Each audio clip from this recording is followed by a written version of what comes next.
So, welcome everyone. Good morning, good afternoon, good evening from wherever you call in. Welcome to this webinar about premium versus FMCG planning, where we will talk about similarities, but also differences in planning in these two kinds of companies. We'll talk about demand as well as supply planning and also differences within those organizations as such. Like I mentioned, if you do have to drop off for some reason, don't worry, you will get the recording in any case. So on the agenda today, first I will briefly introduce our two gentlemen from Italy, both of them. Then we will go into the actual panel discussion, which will take about 25 to 30 minutes, where we will cover different topics one by one. And then we will look at your questions. So if you have any questions, feel free to put them in the Q&A or in the chat. I will monitor that, and in the end, or if relevant during a specific topic, I will guide that question to either of the panelists. So for introductions, our first panelist is Francesco. Francesco has more than 15 years of experience in different planning and managerial roles in supply chain. Francesco has worked for ASSOS, which is a company that produces premium cycling clothing. Also worked for Tiffany Co, known for its luxury jewelry and accessories. SVP, which not everybody might know, but it manufactures sewing machines and accessories. And then finally, LG Electronics, which I think everybody knows for their electronics and televisions and so forth. On the other hand, we have Simone Rossano as our second panelist, who also has more than 20 years of experience in different supply chain planning and managerial roles across different companies also, just like Francesco. But for Simone, it's at Bulgari. They design and sell premium luxury jewelry, watches, leather goods. He's worked for Godiva and Ferrero that are both in confectionery products. Then also for Reckitt, which is more into FMCG, health, hygiene, and home products. And also for Zespri, which many people might know for their kiwis. Myself, I will be the moderator of today's session. I'm co-founder of Horizon Solutions. So with those introductions aside, let's go into the actual panel discussion itself, starting with the topic of demand planning. Now, as an introduction, if we talk about premium and FMCG companies, there are quite some differences. So before we dive into specific things like collaboration and so forth, we need to understand a bit what are the differences or similarities. So Francesco, could you maybe elaborate a bit on the kind of volumes that we see in these two kinds of companies when it comes to actual sales and orders? Sure, Ben, and thanks for the intro.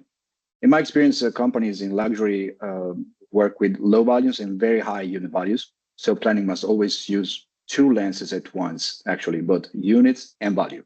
Even small units changes can lead to big value variations. Imagine a single yearly event can be worth several hundreds thousands of dollars of revenue at once, like it is for the Blue Book collection for Tiffany. So it is really mandatory to use a units hypercare approach. In other industries I've been exposed to, like consumer electronics and apparel, as you mentioned, the cadence is more throughput oriented and aggregated, while luxury keeps a detailed focus on demand at point of sale level, I would say. Okay. Is that the same in your experience, Simone, or do you have something different? Complementing on what Francesco already said, I have to say that orders, both in units and in value, are extremely important in luxury because we always work both in volume and in value. It means that even if we have an order 1 unit, extremely valuable, as Francesco already said, it needs to be fulfilled. By consequence, there are strict and structured process to convert the orders into sales. We may arrive to the point of moving one very high-end product from one store to another with high logistics costs, but with the objective to fulfilling the order. Okay. So basically on this topic there in premium, there are, let's say, less volume of sales, but in both types of organization, you've seen the planning happen in value and volume. It's not like it happens, or there's a key focus. Maybe in FMCG, you say, okay, a bit more focus on the volume often. That's what you say, Simone, from your experience? Yes, in my experience, volume and value go always together in luxury for three main reasons. Number one, the inventory is not to explode. It's extremely difficult to manage the inventory in luxury because you have valuable goods. By consequence, you need to monitor constantly volume and value. Second, in luxury, you have high margins. By consequence, you need constantly to monitor both volume and value. And third reason, the one I was mentioning before, even an order of one unit that comes as a extremely valuable order needs to be fulfilled. In FMCG, it's not always the case. Volume sometimes may be more important than value, especially in those companies where there is market planning rather than value planning. Mm-hmm. Okay. Francesco, anything you want to add to that part, or? Yeah, what we're saying is luxury is really a lot biased towards first value-driven planning and then units, I would say.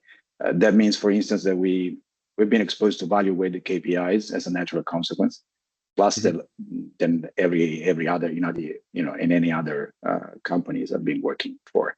Elsewhere, the plans usually chase unit stability and line throughput, with value being just added as a further reporting lens, I would say. In luxury, there's a tighter SKU curation, and while the units are, of course, not ignored, the dominant driver remains the value per SKU. Mm-hmm. Okay, so quite some difference there. You mentioned the value-weighted KPIs, so coming to KPIs, and then specifically in the case of demand planning, if we speak of accuracy, this is something that many companies struggle with to get a benchmark of where they should go to, what is acceptable in terms of accuracy or bias in different ways that it can be calculated. Is there any kind of indication, Francesco, that you can give for premium or FMCG companies? You can choose if you have any kind of definition of the exact metric or period upfront, but is there anything that you can share? Yeah, and I agree. Benchmarking is always a pain in the neck, we even within the same industry from time to time. But normally, at least in my experience, the acceptable range for luxury has been above 70-75% when you measure the accuracy with the weighted MAP based on value. Mm-hmm. The truth is, Ben, luxury, you have to monitor forecast accuracy and bias as we do like everywhere else, but also sell through at the same time. And normally the accuracy is at the product group or family level and over a 3 to 4 months horizon, I would say. But still the financial exposure is normally the more critical and the more controlled one, as Simone mentioned already.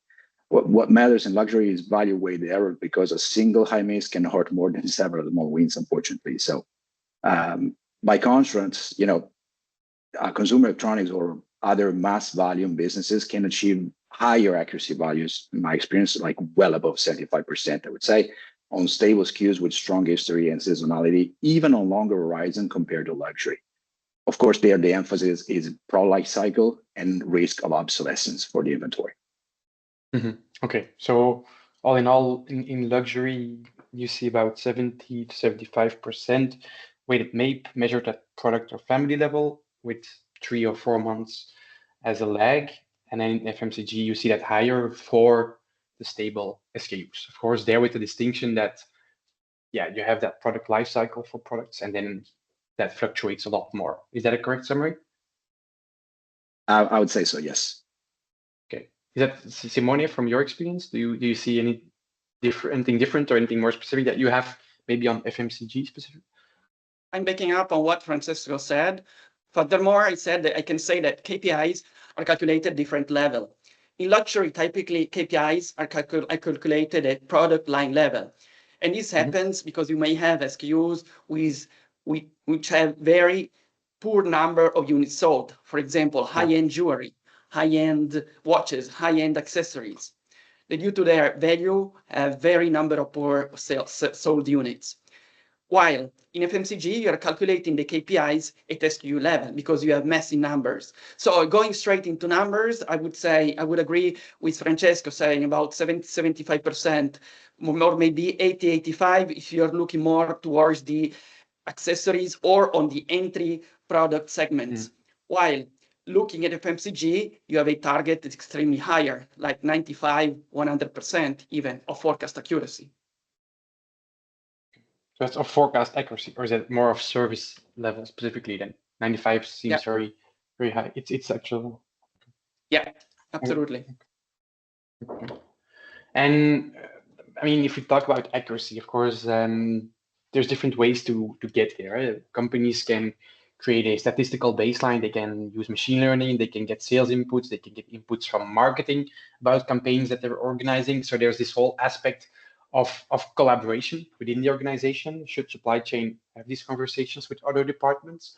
Simone, how have you seen that pan out across companies? Which departments are typically involved? Supply chain is cardinal in both FMCG and in luxury.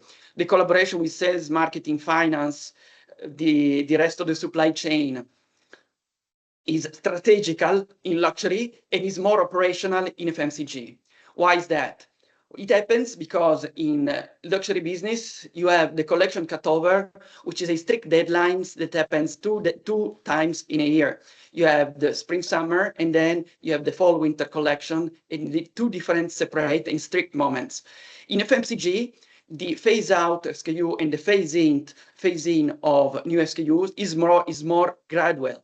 It happens more gradually because you are not constrained by a single cutover date, but you can agree with the customer, with the retailers mainly, when to put on shelves the SKUs according to the retailer's lot. So there is a strict calendar because the lead time for the development of the collection is very long. And in this calendar that is typically given by marketing, all other departments are involved and play a role inside. Okay, so that's on the role of marketing mostly, I would say. There's then also the role of finance or sales. Francesco, do you have experience with either of those also? Absolutely. In terms of finance. Yeah, go ahead, Simone, if you want to add something to that on sales or finance. On finance, the main target is given by the target margin, and in terms of sales, you have targets in terms of sales and in sales revenue, and that are very strict and they need to be followed constantly. Now, I leave also the word to Francesco for other experiences. Thank you both. Yeah, I would elaborate a bit on finance for sure. You know, at least in my experience, is the former gatekeeper in luxury, and whose role is just ensuring discipline on margin, as Simone was just saying, and on open to buy, of course. Planning team partners tightly with merchandising and brand marketing teams on collection intent and story, I would say. In other sectors, at least the ones I've been into, the center of gravity shifts heavily towards sales team due to retailer contracts, trade marketing, and slotting calendars. While in luxury, collaboration is less about trade commitments and more about clienteling and capsule priorities. So what really matters there is which boutiques, which windows, which clients lists. The planning role is basically to translate the brand narrative into SKU depth and delivery waves. Okay.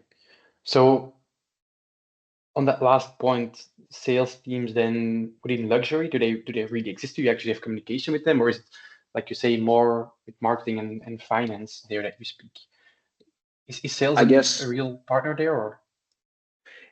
Let's just say it's more in a pull kind of fashion, meaning sales are reaching out when in need, while with the other partners that we mentioned, so finance and marketing, above all, interactions way tighter and more, on a day-to-day basis. Yep. Yeah, okay. More ad hoc versus actual structured collaboration. Okay, makes sense. We already touched briefly on the topic of new product launches, discontinuations, phase out that happens, which is different for luxury and FMCG. So, Francesco, what's your experience with that? You mentioned that that's a more structured process. So, what typically happens there? With who do you interact and how? So, my take on EOL, MPI, or phasing phase out, the way you want to call it. Normally, new product introduction in luxury behaves like a separate track, that is initiated during the S&OP process, and its purpose is to review periodically the product portfolio. Normally, it involves experts from several teams, for sure, product development, merchandising, and marketing team. The reviews are focused on testing both the product desirability and feasibility in parallel at the same time, because you got to talk and think already about materials in advance, using mostly expert panel discussion for the numerical side of things. Phase in and phase out windows are often planned around subjects and themes, especially in Tiffany, it was like that, not only based on the yearly calendar that we talked about. In other industries, such as apparel, instead, the seasons are really the drivers for new product introduction, in my experience, following a more rigid timing with normally longer product life cycle, talking years, and a planned cannibalization for end of life and new product matches coming in. Okay. Quite some differences there, really, from company to company as to how long it takes and how much upfront you plan. I think that's also something that Simone, you briefly mentioned before, those kind of calendars when it comes to promo, or in this case, more portfolio management. What's your experience? I'm backing up Francesco on that. As I was mentioning, in luxury, there is a strict calendar with a typical cutover 2 times in a year for between the old and the new collection.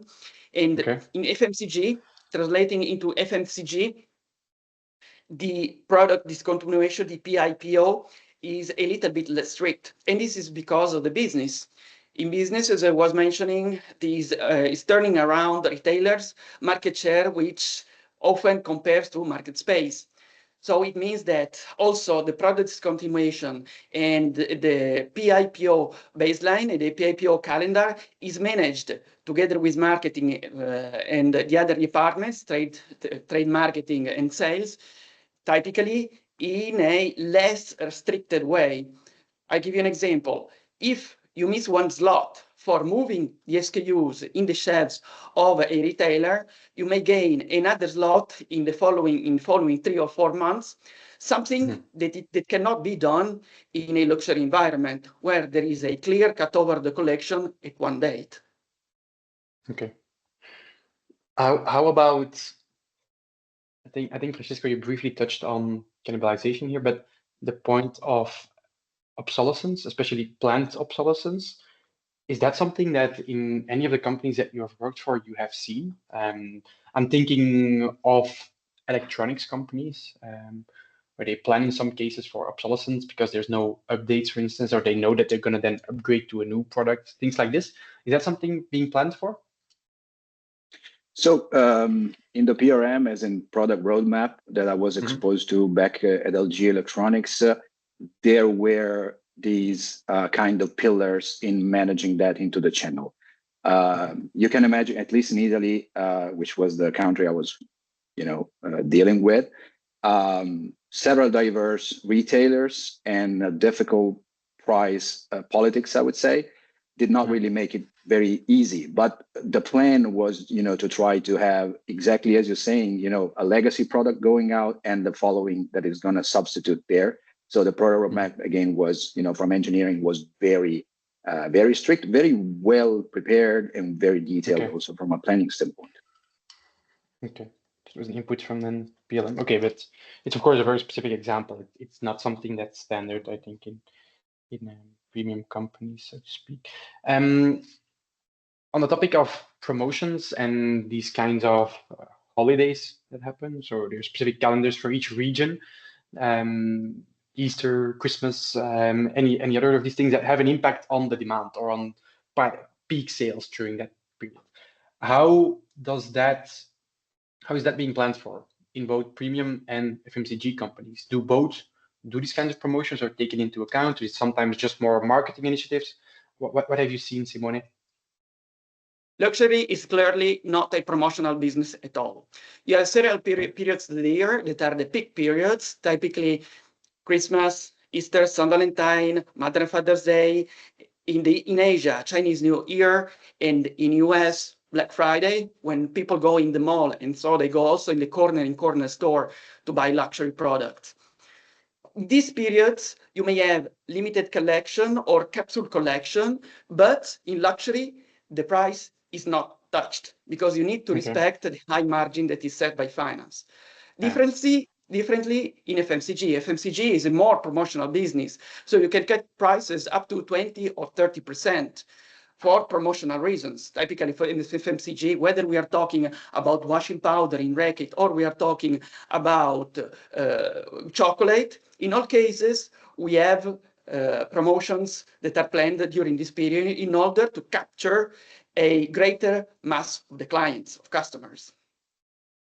Okay, interesting. So luxury, you say no promotions happening. Is that the same in your experience, Francesco? Well, seems like a bad word. At least back at Tiffany's, it was promotion. At least if meant close to price, sounded like a bad word. But in jokes apart, the yearly promo calendar is built on brand moments and high-end events. I mentioned the Blue Book before, and appointment traffic in a lot of cases. Price integrity, as Simone mentioned, matters way more than throughput. Planning still respects global peaks with, very well-established visibility in advance. And some of the moments that Simone mentioned, I can confirm: Mother's and Father's Day, for instance, all the Golden Week in Far East, and the Blue Book, which was very peculiar in Tiffany. The main lever is more allocation and clienteling there. For sure, it's not discount, not at all. While I cannot agree more on, like every other experience in consumer electronics and other mass businesses, the mechanicals that are behind promotions are lifeblood normally. You think about price ladders, bundles, and retail media that normally can produce very predictable spikes in volumes. The equivalent in luxury world is, I would say, the next best thing, I would say, is curated drops or capsule collection launches in order to have a planned scarcity with a tight allocation approach in mind. Okay. So in that case, is there a big impact of these brand moments in luxury or in premium on the actual uplift that you see during this period? In FMCG, you have that you give a discount, you will have an uplift, which you can look back at previous years, approximately what kind of price sensitivity do customers have and what happens during those periods. Is that then more difficult with luxury and premium to assess because the brand moments that you might do are different? Maybe you do it with an influencer or someone. Is that more difficult to assess then? That's a nice point you touched there. And it has been for sure a unique thing in my experience. Yes, especially when you gain momentum on social media, for instance, as you correctly mentioned, or with some kind of partner like an influencer, that has been changing, of course, over the course of time. But that can be a bit more difficult. But even the Blue Book event, in my experience during almost 4 years at Tiffany's, it never really happened in the exact same moment throughout the year, or you change location, as you mentioned. So geography and timing was kicking in, as an altering factor. And especially for the Blue Book, it was super heavy. As I mentioned, I mean, just for the watches, you could reach several $100,000 revenue in just one shot. So, Okay, interesting. There, I see a question here in the Q&A, which is there a difference when it comes to demand planning as to relate to that accuracy? So, is there more value in creating a statistical baseline in either of the two types of businesses? Simone, do you have any answer to that, or? Sure. In FMCG, in all companies where I've been working, there has been a statistical forecast and an uplift that typically is being defined by the key account managers, by the sales department. So the promotional part that is put on top the statistical forecast baseline. Regarding luxury, we may distinguish the segments. It's important in this case, we will see also later in the discussion, because there are segments, typically entry segments, eyewear, ties, silk, or accessories like the wallets and the belts, where you have a statistical forecast. These are the revenue, typically the revenue maker products, called with a constant, almost constant statistical forecast, called also carry over in the collection, because they are brought over from one collection to another. And for these ones, you can use the statistical forecast and plan some kind of spikes on the basis of the input that is given by sales according to the periods that we were mentioning before. Okay. But Francesco, regarding the high anything to end, add, or? regarding the high end watches, accessory, and jewelries, typically they are made on make to order, and the forecast becomes very difficult. Yeah. Very difficult Okay. because they are also produced in make to order basis. Okay. Yeah, that indeed it actually relates to our next part indeed, on supply planning, make to order, make to stock. How do these companies fulfill that demand? So how do they plan for inventory? How do they produce? Is it steady? Is it more fluctuating? The utilization and all of these things. There's a couple of other questions about demand, but we won't cover those now. I think looking at the time, we'll have trouble covering all of the topics already. So apologies. Maybe we can still touch a couple of questions at the end. Let's see. Otherwise, we will get back on those after the webinar, possibly. So coming to supply planning and indeed to make to order versus make to stock, it's kind of choice or like a production strategy, which is dependent on the type of business. What have you seen there, Francesco, when it comes to these premium or high value goods versus FMCG? What's the strategy usually? So I would say then very different worlds.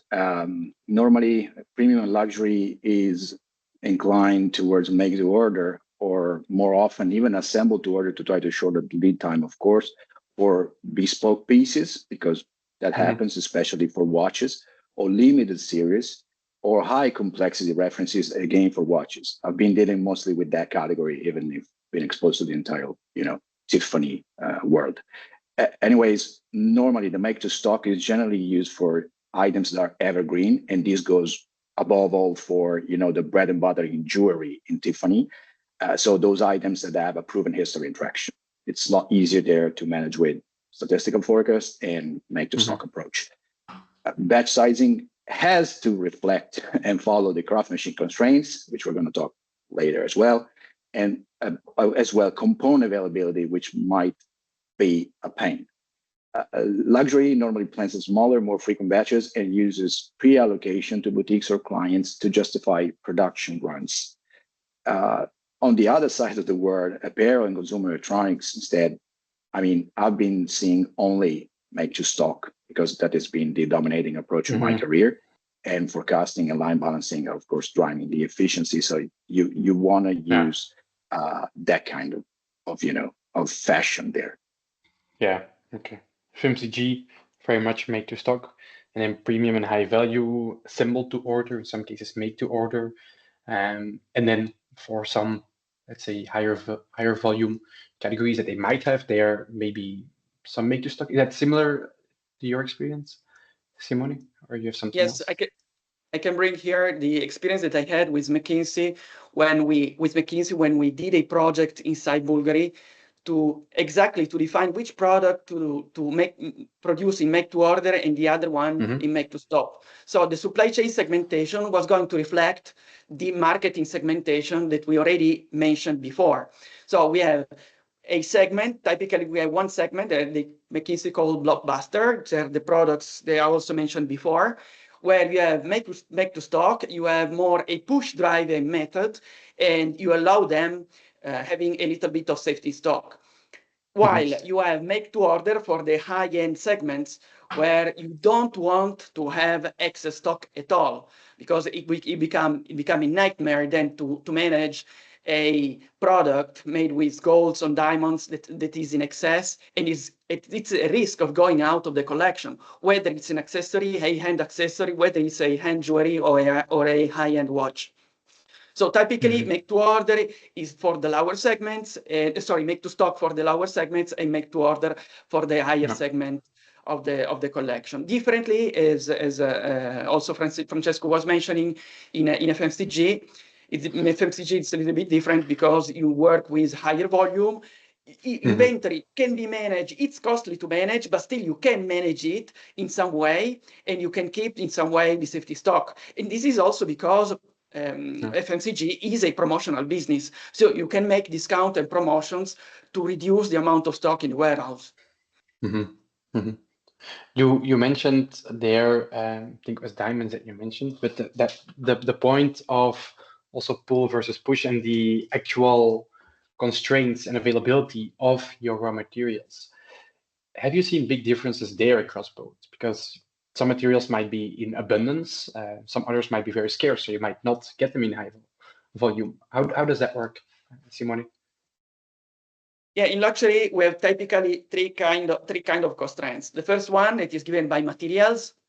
Materials where because we have to deal with extremely scarce and rare material that pose a constraint. Typically can be exotic leather, crocodile, for example, or for example, gold, diamonds, products that cannot be massively stored or used, and they can constrain production batches and production itself. Second point, the second constraint is given by artisans. The higher value that is given by luxury products is given by the manual labor, by the artisan and the artist labor, because they are artists, extremely skilled people, and again, being so skilled that in the market they are difficult to find. By consequence, it's working so manually and so artisanally, you also have production constraints in terms of production batches. And then the third constraint that is given by target margin. As we were mentioning before, you always work in volume and in value coherently.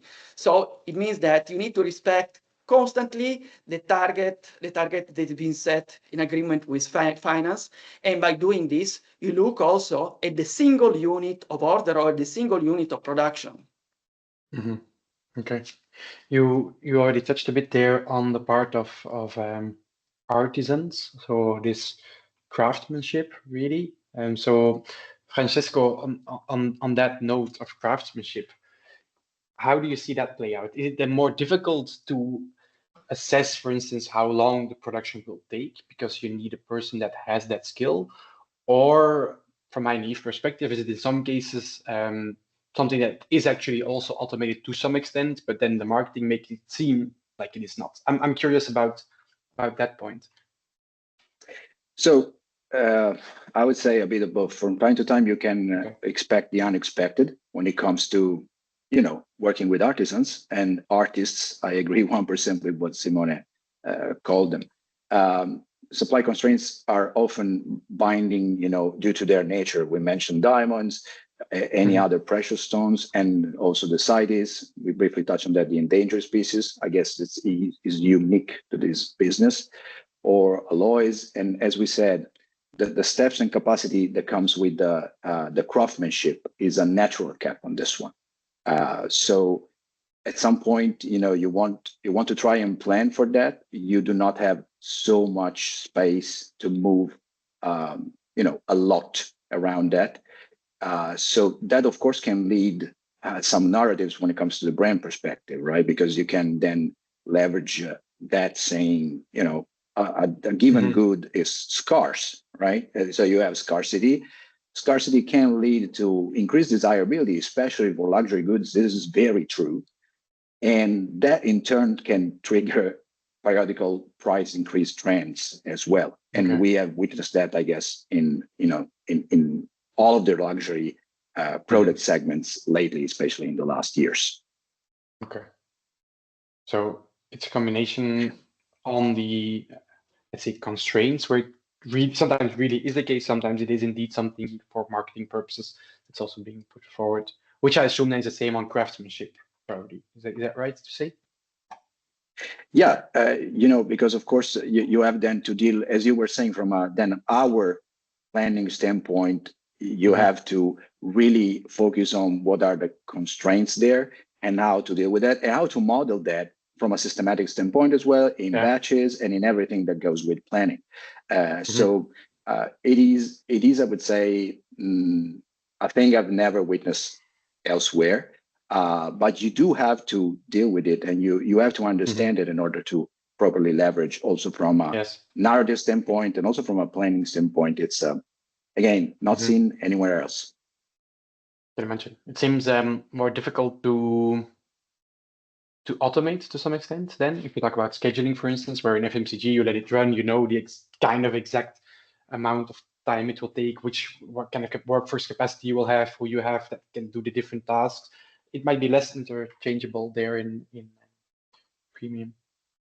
I would say definitely different kind of flexibility, like two separate universes, because on one side you have this kind of very artisanal approach, as Simone was saying. On the other, we're talking about lines that can handle several hundred thousand units and stuff like that. So it's really so much far apart, and the differences are so strong that you do not know the word flexibility. I'm just saying in luxury, at least not to my experience for watches. No.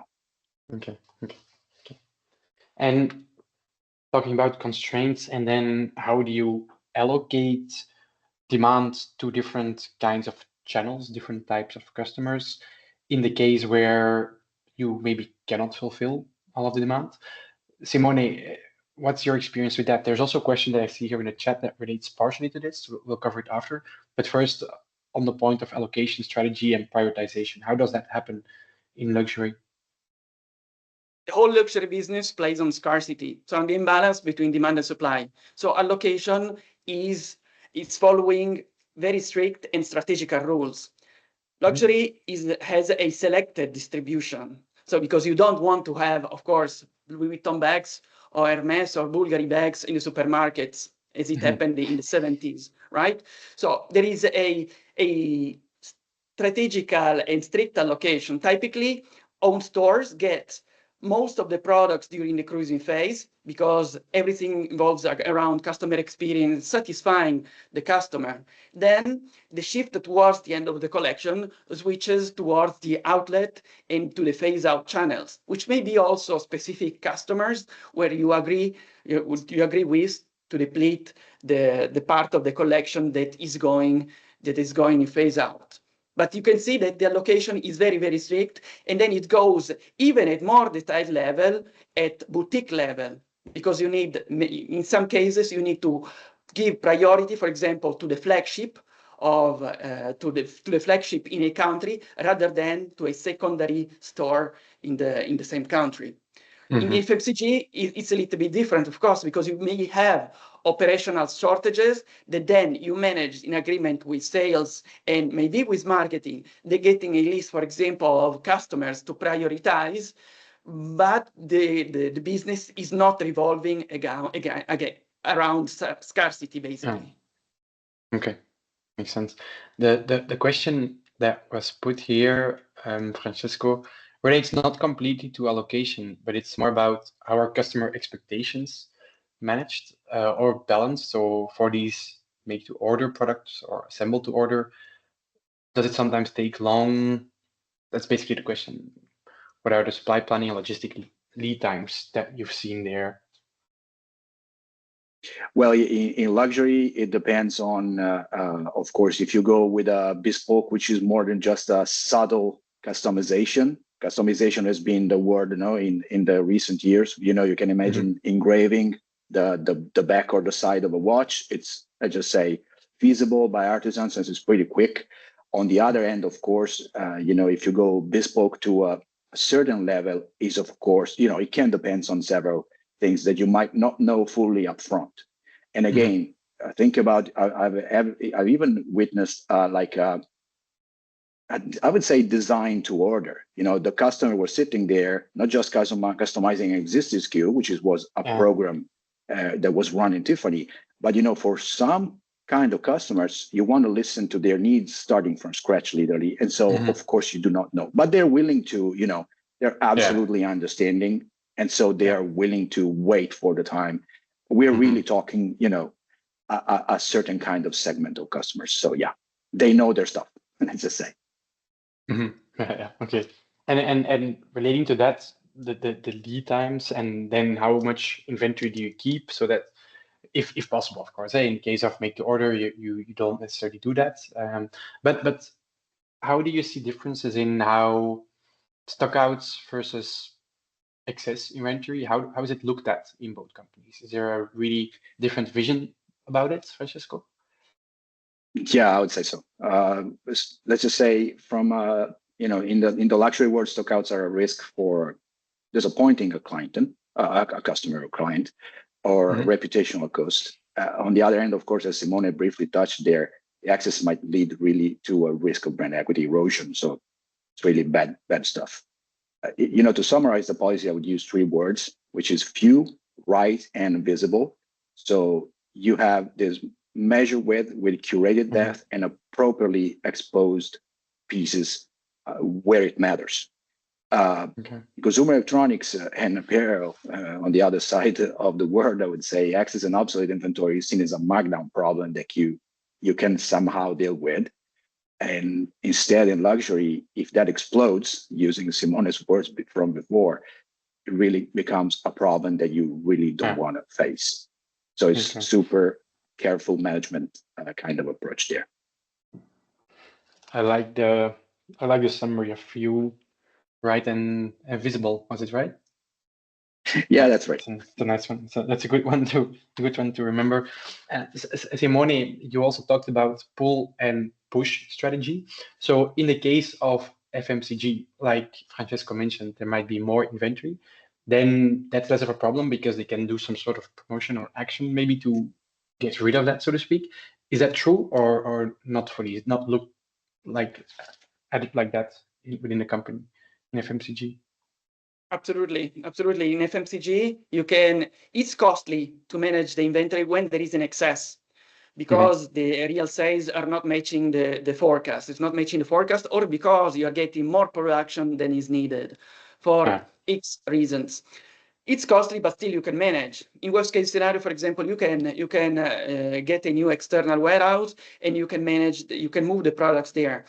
In luxury is more a pull business because, as we mentioned before, it's based, many products are made to order, are extremely valuable. When you're talking about necklaces, jewels, or even accessories that are made with gold, etc., and you have them into the warehouse, you need to be extremely careful. If the product is going phase out, you don't want to have the excess in the warehouse. It's true, you can manage them with family and friends, with some kind of events, but you don't have the room of maneuver that you have typically in the FMCG. So you need to work even at unit level.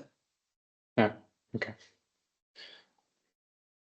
I asked that question on supply planning. There's a couple more, but let's not dive into these. So to the audience, we will go a bit over time. Apologies for that. Like I said, it is being recorded. So if you need to drop, you can always send your questions and I'll make sure that they are being answered. But we will continue now with the last topic, and then we will still look into any questions if people still have time, of course. And also, of course, Francesco, Simone, if you have time. I mean, I hope that is the case. But okay, so we're coming to our final category of topics, which is more around systems being used, how are people trained, how does the organization look at supply chain as a department? Is it strategic? Is it more supportive? So the first point that I would like to cover here is there a difference in kind of systems that are used, kind of planning systems on top of an ERP system, and in the maturity overall? Do you see any differences there, Francesco? I would say yes. Luxury and premium companies have this kind of entire ecosystem, I would call it, of satellites around the ERP. In our case, for Tiffany watches, it was Microsoft Navision, the main ERP. And then we had dedicated APS modules and replenishment system run by the headquarters, Logility, again, in Tiffany. Plus, of course, there were several legacy custom tools, and Excel was the glue to keep it all together, I would say. The maturity, I would rate it as a almost integrated kind of business. So on a scale of 1 to 5, I would say definitely a 3. But there were several, tools offline for fine-tuning, simulation, and allocation that were run again on spreadsheets. So to be completely honest, totally different world. Consumer electronics, you can imagine. Integration was heavy. And so, everything was working like a charm, and you could scale it from, again, on 4 out of 5. So definitely better than luxury. Excel, this does not mean that we did not use Excel. I would be lying. But, it was mainly to create bridges here and there, across platforms. There were a ton of different platforms. and in some cases also to mimic something, some features that were not yet implemented in software packages in the official ones. So okay, so that's premium or luxury, and then consumer electronics. Simone, what's your experience more in FMCG, and what kind of maturity rating would you give it, if possible, like Francesco did? Yeah, it's in FMCG for sure. You have a 5, because FMCG, the key word of the business of FMCG is standardization. So you have big systems that are routinely applied to all the stages of the planning processes, starting from forecasting up to supply, replenishment planning, distribution planning, and so on. So you have ERP model that cover all the stages of the supply chain, standard system, and typically you have also the supply chain excellence department or the business process owner departments that work to develop these systems. And this is something that in the luxury world, typically I never found. I never found the supply chain excellence or the business process owner that are involved to deploy and develop the systems. And this is because the luxury business turns around, as we were mentioning, craftsmanship. So you have artisans, you have several stages of the process, which it's a little bit more delicate. They are a little bit more delicate, where the traditional ERP models, the traditional ERP systems cannot be applied. Okay, less standardization, automation possible, which indeed confirms what we were discussing earlier during scheduling and then the constraints on raw materials. You did, like, with those artisans and the kind of people that are in the business, how do you see that? I can imagine that people working or people starting a company FMCG versus in luxury premium are quite different by nature or by what they find interesting. So I would assume that their way of working is also different. Francesco, have you seen that in practice? definitely, if you think about the culture and mindset that is normally in luxury world, they are definitely way stronger than average elsewhere, in my experience at least. We said that many times today: craftsmanship, heritage, sense of belonging, and pride for multi-decades career in the same company. In Tiffany, it was really a thing. That energy can be gold when you turn that into continuous improvement initiatives, but at some point can also become a risk of resistance. If you have major system or process changes that can be seen as a compromise when it comes to the quality. About the training level, I would say there is a focus in upskilling the analytics literacy for merchandisers, and vice versa for the planners. The focus is on product features.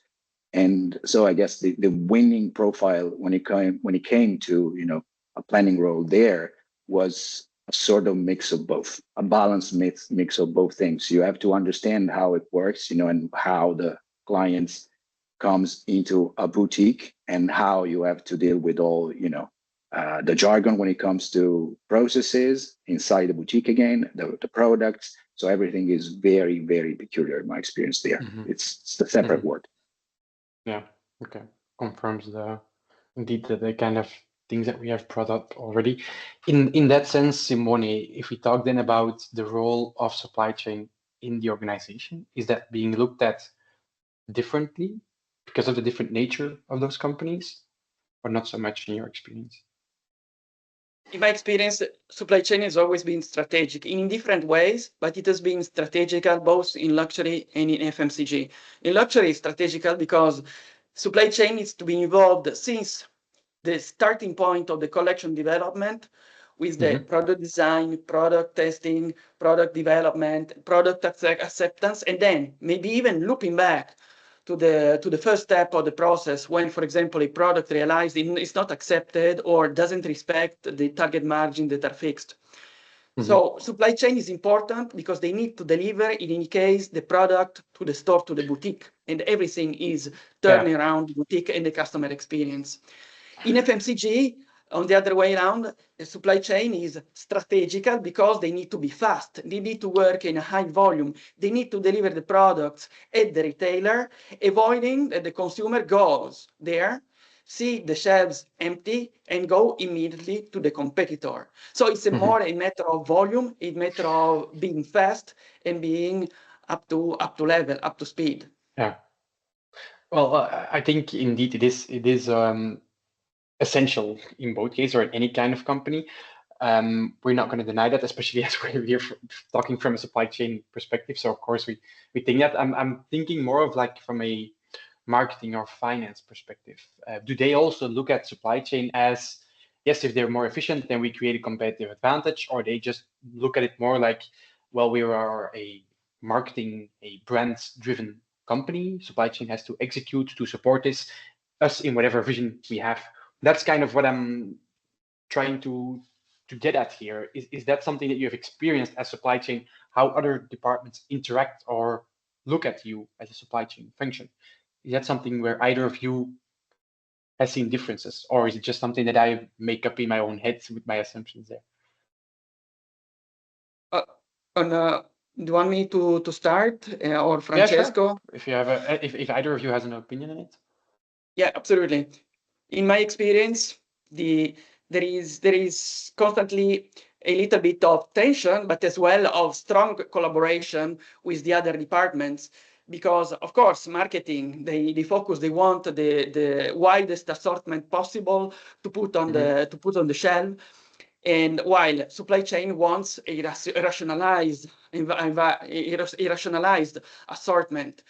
But if supply chain doesn't exist, the product doesn't go to the store, the timing is not respected, the production doesn't occur. So supply chain is considered strategical in both cases, either in luxury or in FMCG. Definitively. And of course, there are tensions because each one has a productive tension. There is a productive tension where you can discuss, find the agreement on the assortment, find the agreement on the number of units to bring into coming back to KPIs. For example, the sell-through. If you leave sales, of course, they order a huge amount of bags to display in the store when they don't need it because they might think they can sell it, right? And in FMCG as well, you need to be careful to the forecast that is made by marketing in order to prove that their products will be successful in terms of P&L and so on. So yeah, okay. So yeah, but it's not full difference in how they would look at supply chain, I think. But okay, anyways, I think there's one last point that I would want to cover, and Francesco, I see you dropped off there for a second. I hope your connection is fine. Yeah, I guess I got kicked out. It said. Okay. Anyways, yeah, I'm here. Okay, perfect. So the last point that I want to cover here is something more peculiar to both of your cases actually, and that is acquisition of, or rather by LVMH. I think in both of your cases you've worked for a company. I think Tiffany was acquired by LVMH, and then Bulgari as well from your end, Simone. So how did that impact the organization? Francesco, do you see any impact at Tiffany? Yeah, so I didn't have a lot of direct experience in this. As you mentioned, left Tiffany right after the M&A was finalized and the major changes were starting to be rolled out, everywhere. But I could see a few tendencies here and there. LVMH definitely preserves the brand identity while consolidating the business and removing redundancy on products and price bands when comparing versus other brands of the group. It elevates the heritage. It normally targets new customer segments like it was for Tiffany, millennials and Gen Z above all. And of course, leverages the, the synergies inside the group. And especially this is 100% true on supply chain. And it was like that for the watch business, especially. Everything got integrated also geographically. So. Okay, integrated and synergies. From your experience, Simone, at Bulgari, did you see more of that, or what was your period there like? I have a parallel experience to Francesco. I had a few experiences after Bulgari joined LVMH. LVMH typically uses the same strategy among the constellation of brands that LVMH has. So basically, they focus on the DNA of the brand. They invest a lot on the brand, and they make the brand develop at exponential level. So looking back, for example, in these 10 years when I left Bulgari, so that the brand developed the revenues, the stores became extremely refined, and the the collection became extremely upscale according to what the brand requires. And this is the same strategy that has been applied in all the brands belonging to the LVMH constellation, focusing on the DNA of the brand and developing it. Okay. I think that will be the case for other companies that acquire these kinds of brands.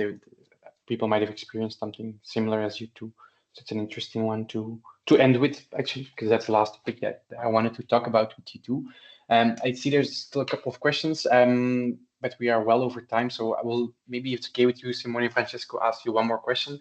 The other ones people can direct directly at me, and I will then get them to Simone or Francesco. So one question is still on, it's here in the chat actually, not in the Q&A. So it's about how to manage, it's essentially this balance of risk, right? If you over forecast, you have too much inventory, high holding costs. If you under forecast, you might have service failure. So it's this kind of balance that you have to take, and the appetite might be different in both kinds of companies. Do you see a difference there for more appetite for service failure versus more appetite for excess stock? It's a weird way to say it, but you understand what I mean. I would say, the balance is strictly related to the kind of customers that I was talking about before. Okay. Normally, a customer that is well acquainted with the luxury world knows that premium requires time. And that's why in the storytelling, of other major brands that we didn't mention today, but, that becomes really a storytelling on its own. So normally people is willing to wait for something that is so much. So, if you have to choose, you better be cautious, literally better safe than sorry in this case. And it works because, they are willing to wait. That's my perspective on this one is. Okay. It's an interesting one, because then it's not a matter of choosing, so to speak. It's you get that out there that yes, it will take time, so you protect yourself, so to speak. Okay, interesting. Okay, so like I said, won't be looking at any other questions right now. If people still have any questions, feel free to send them over. I would like to thank both of you, Simone and Francesco, for sharing your insights, and everybody will receive the recording, like I mentioned in the beginning. Thank you, everyone, and have a wonderful day. Bye.